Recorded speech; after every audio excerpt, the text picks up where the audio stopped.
எங்களுக்குள்ளே பங்கை கொடுத்தால் நாங்க பண்ணி எங்க வேலையை பார்ப்போம். ஆனால் நாங்க எங்களுக்கு கொடுக்கல, எத்தனை எலெக்ஷன் வந்தாலும் சந்திப்போம் தான். இந்த விக்கிரவாண்டி தொகுதியில பெருவாரியான ஓட்டு வித்தியாசத்துல நாங்க ஜெயிக்க வைக்கிறோம் எங்க வேட்பாளர் அன்புமணியை. நீ ஒரு முதல்வர் தானே, மோடி தீர்மானம் போட்டா தான் நாங்க செய்ய முடியும். சென்ட்ரல் கவர்மெண்ட் ஒதுக்கிட்டுன்னு சொல்றியா? நீ ஒரு மந்திரி தானே தமிழ்நாட்டுல, ஏன் நீ ஒதுக்கூட கோரிக்கை அங்க சொல்லு, எடுத்து வை. இது ஏன் தயங்குறா? ஐயா 1987 ஐயா சாலை மறியல் போராட்டம் வச்சாரு. ஏன் வச்சாரு? எங்களுக்குரிய சமுதாயத்துக்கு உண்டான பங்கை கேட்டுதான் வைக்கிறார். ஏன் இது வரலும் கொடுக்கல? எந்த அரசாங்கமும் ஏன் கொடுக்கல? காரணம் என்ன? நாங்க வாழ்ந்துட்டோம், ஏறு ஓட்டினோம், கவலை இறைச்சோம், ஏத்த இறைச்சோம், தொட்டி இறைச்சோம், அனைத்தையும் செய்துட்டோம். இந்த பிள்ளைங்களா இனிமே இந்த நவீன காலத்துல இப்படி செய்வாங்களா? செய்ய முடியாது. ஏன் நாங்க கேட்கிறோம்னா, எங்க சமுதாயத்தை கேட்கல, எல்லா சமுதாயத்தையும் கேட்கிறோம். எத்தனை சமுதாயமோ அத்தனை சமுதாயத்தையும் கேட்கிறோம். பாண்டவர் ஏன் 18 நாள் போர் வச்சாங்க? துரியோதனை ஏன் கொடுக்கல? திருதராட்டத்தை நினைச்சிருந்தா கொடுத்துருக்கலாம். வேணும்னே பேசாந்துட்டாங்க. பாதி பங்கை கொடுத்திருந்தா இந்த போராட்டம் நடந்திருக்காத. இந்த அரசியல் தலைவர்லாம் இருக்கிறவங்க ஏன் கொடுக்க கூடாது?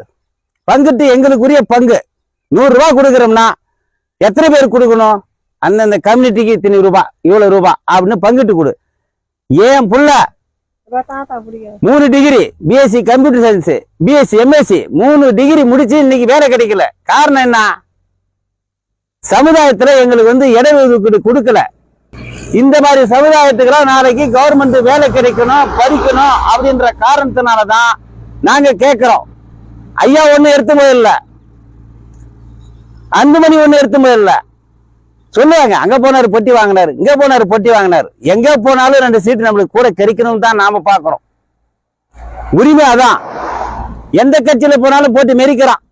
ஒரு அரசியல் தலைவர், ஒரு எம்எல்ஏ, ஒரு மந்திரி. கடலூர்ல மீட்டிங் போடும்போது முள்ளி ஆத்துல உள்ள விட்டுட்டு போலீஸ் விட்டு அடிச்சா, நாங்களாம் ஆத்துல குச்சி முழிவு வந்த ஆள் தான் வெளியே. மறுநாள் விழுப்புரத்துல போட்டாரு. போடும்போது சங்கிலி போராட்டம், போலீஸ் பூரா சங்கிலி மாதிரி கோத்து நிக்குது. நாங்களாம் அந்த போராட்டத்துல போய் கலந்துக்கின ஆள் தான். சாலை மறியல்ல கலந்துக்கின ஆள் தான். ரயில் மறியல் போராட்டத்துல கலந்துக்கணும். ஏன் எங்களுக்குள்ளே பங்கை கொடுத்துற? எடப்பாடி வந்தாரு முதலமைச்சர், 10.5% கொடுத்தாரு. அதையே வேற ஒரு ஆளை விட்டு கேஸ் போட்டு மதுரை நீதிமன்றத்துல தள்ளுபடி செய்துட்டாரு இந்த ஸ்டாலின் முதலமைச்சர். ஏன் அவரு பிள்ளைலாம் அமெரிக்காவில் படிக்கலாம், லண்டன்ல படிக்கலாம். அவங்களாம் வாதியாடி வாதியா மந்திரியா வரணும். எத்தனை சமுதாயம் உங்களுக்கு மட்டும்? ஏன் நீங்க மட்டும் கொடுக்க கூடாது? எங்களுக்குரிய பங்கை கொடு. நாங்க மட்டும் உங்க கூட கீழே இருக்கிறோம். எங்களுக்கு அரசியல் தேவை இல்லையா? எங்களுக்கு மந்திரி ஆசை தேவை இல்லையா? ஐயா சொன்னது அதுதான். ஒரு தலித்து மக்களை மந்திரி ஆக்கி அழகு பார்த்தாரு. சென்ட்ரல் கவர்மெண்ட்ல சுகாதாரம் வாங்கி கொடுத்தாரு. அந்த தலித்து ஏழுமலையை மந்திரி ஆகினார். கரெக்டா 85 கோடி வாங்கிக்கின்னு வெளியே வந்துட்டார். இன்னும் ஆள் இருக்கிறானா இல்லன்னு கூட தெரியல. அந்த ஒரு எம்பி எங்களை விட்டு போறாரு, இருக்கிறமே தெரியலையா? நாங்க நிலவுப்படுத்துறோமே. எங்களுக்குள்ளே பங்கை கொடுத்தால் நாங்க பண்ணி எங்க வேலையை பார்ப்போம். ஆனால் நாங்க எங்களுக்கு கொடுக்கல, எத்தனை எலெக்ஷன் வந்தாலும் சந்திப்போம் தான்.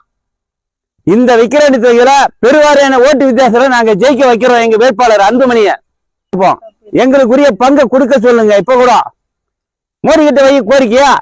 நீ ஒரு முதல்வர் தானே, மோடி தீர்மானம் போட்டா தான் நாங்க செய்ய முடியும். சென்ட்ரல் கவர்மெண்ட் ஒதுக்கிட்டுன்னு சொல்றியா? நீ ஒரு மந்திரி தானே தமிழ்நாட்டுல, ஏன் நீ ஒதுக்கூட கோரிக்கை அங்க சொல்லு, எடுத்து வை. இது ஏன் தயங்குறா? ஏன் கொடுக்க கூடாது? சாதி சமுதாயத்தை கணக்கு எடுத்து பங்கை பிரிச்சு கூட என்ன பண்ண போற வச்சுக்கின்னு?